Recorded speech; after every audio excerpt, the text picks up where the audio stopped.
धुळे सोलापूर राष्ट्रीय महामार्गावरील पाचोड बस स्थानक हे महत्त्वाचं आहे।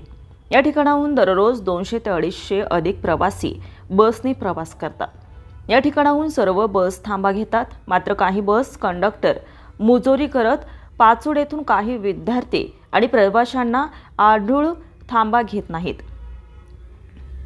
मात्र आज सकाळी पाचोड बस स्थानकामध्ये अजय डुकळे या प्रवाशांनी पाचोड येथून आडूळवरती प्रवासी घेण्यास विनंती केली।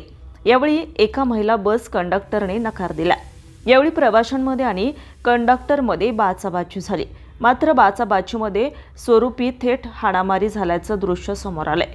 प्रवाशांनी शाळेतील मुलांना बसमध्ये घ्या अशी विनंती केली आहे, मात्र बस कंडक्टर महिलेने थेट त्या प्रवाशांच्या कानाखाली वाजवली आणि त्यानंतर दोघांचा वाद सुरू झाला।